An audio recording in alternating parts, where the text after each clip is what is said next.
Her name is now Maggie Nosek. Mrs. Nosek is the nutrition educator at the St. Louis Dairy Council. We're talking about one of my favorite topics, lactose-free dairy ideas. Hi, Maggie. Good morning. How are you? I'm well. How's married life going? Good. It's going. We're a year in now, but I did just change my name, so okay. So yeah, but it's going well. Good. Now I ate a bunch of cheese on my chili dog last night, so I'm not sure if it's the cheese or the chili that's haunting me today. But I am very, very lactose intolerant when it comes to milk, especially milk. Why milk? Yeah. So milk actually. So first, just to so listeners know what lactose is, or if, maybe you are also lactose intolerant. So that lactose is actually the natural sugar that is in milk.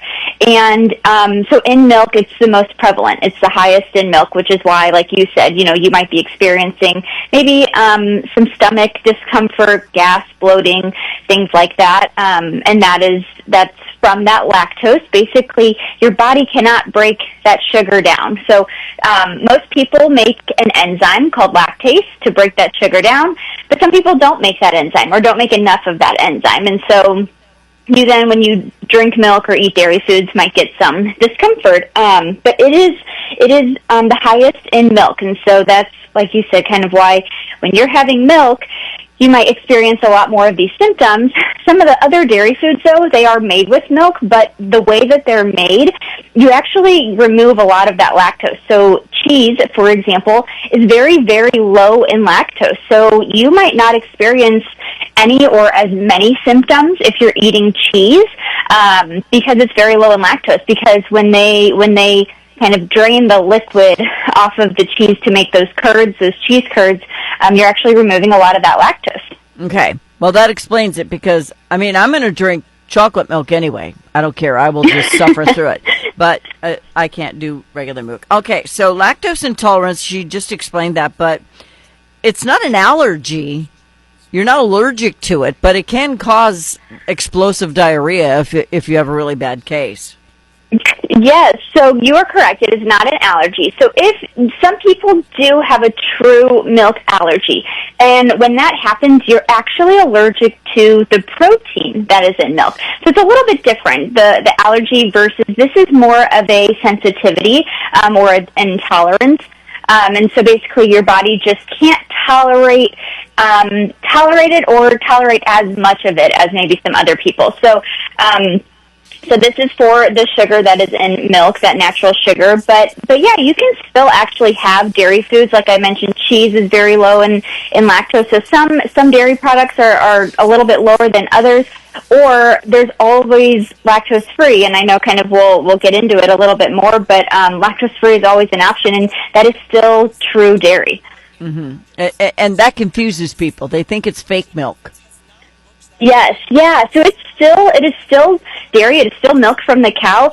Basically, what happens is when they process that milk, they actually add that enzyme to the milk, and so that lactose gets broken down into a simpler sugar.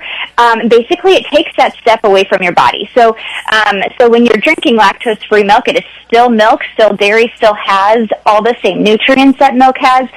They make it in different flavors. So like you mentioned, chocolate milk, you could get it in chocolate milk if you like the flavored milks. But it basically just takes that step away from your body having to break it down so you get to enjoy dairy without the discomfort. Yeah, I can't imagine not having some sort of dairy in my diet because I am a cheese-aholic. Yes. I carved up that sharp cheese you brought and I ate it on crackers for 3 days straight because I love it. I mean, what a treat.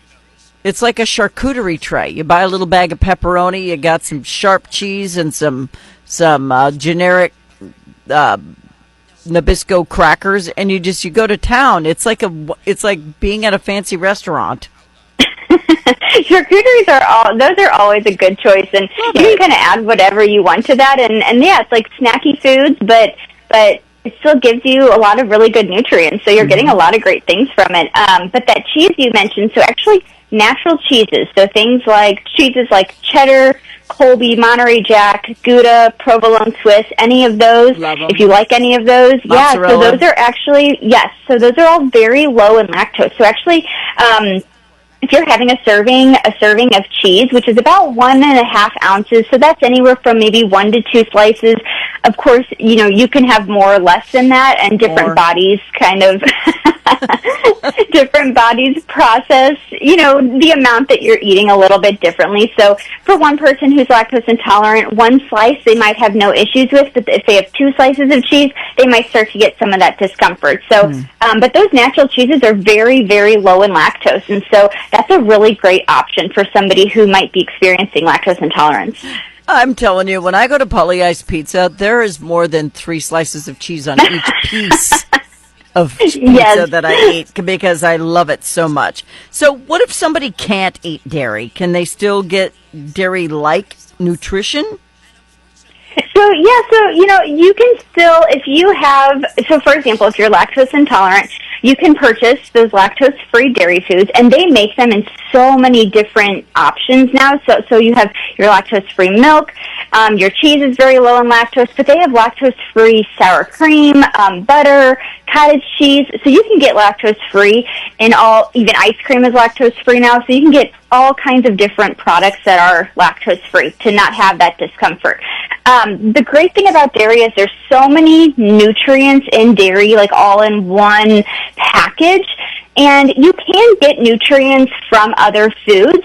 It just might not be to the extent that you would get from dairy. So, for example, you're getting about 25 to 30% of your calcium needs. So the dietary guidelines recommend 3 servings of dairy every day. That's to get you a lot of really good calcium into your body. So keep your bones strong, keep your bones nice and healthy.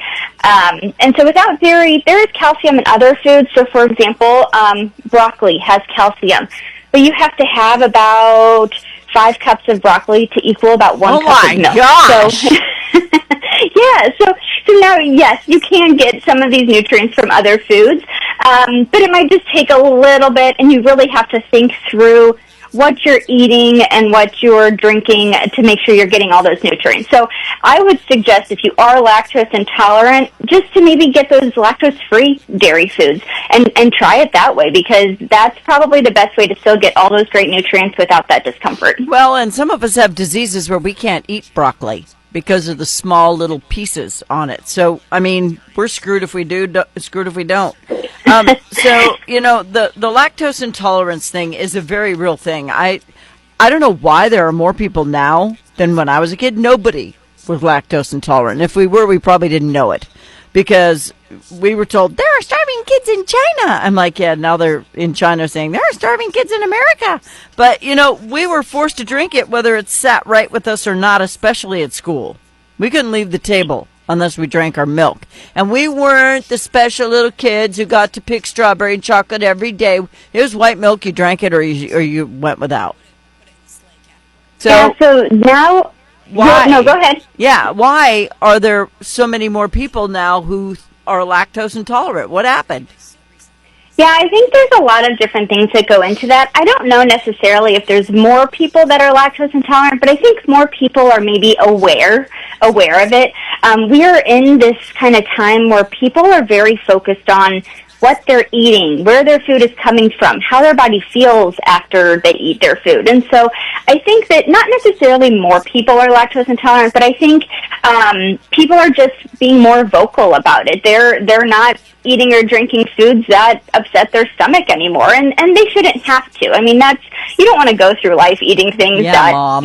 Don't sit well with you. So but there's actually a couple different things you can do, and I think, part of it is a couple things.